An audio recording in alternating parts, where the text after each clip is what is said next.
بسم اللہ الرحمن الرحیم۔ ہدایت کے لیے دعا۔ نبی کریم صلی اللہ علیہ وآلہ وسلم یہ دعا فرمایا کرتے تھے۔ پیارے دوستو، کوشش کرنی ہے آپ نے اس دعا کو ضرور پڑھنا ہے۔ اگر ہماری ویڈیو پسند آ جائے تو ویڈیو کو لائک اور چینل کو سبسکرائب بھی ضرور کر دیجئے گا۔ دعا کے الفاظ سماعت فرمائیں۔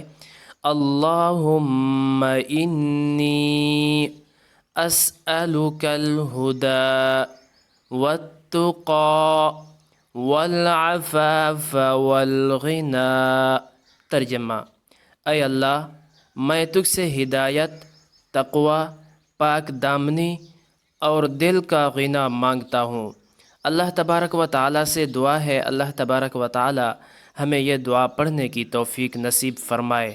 آمین ثم آمین۔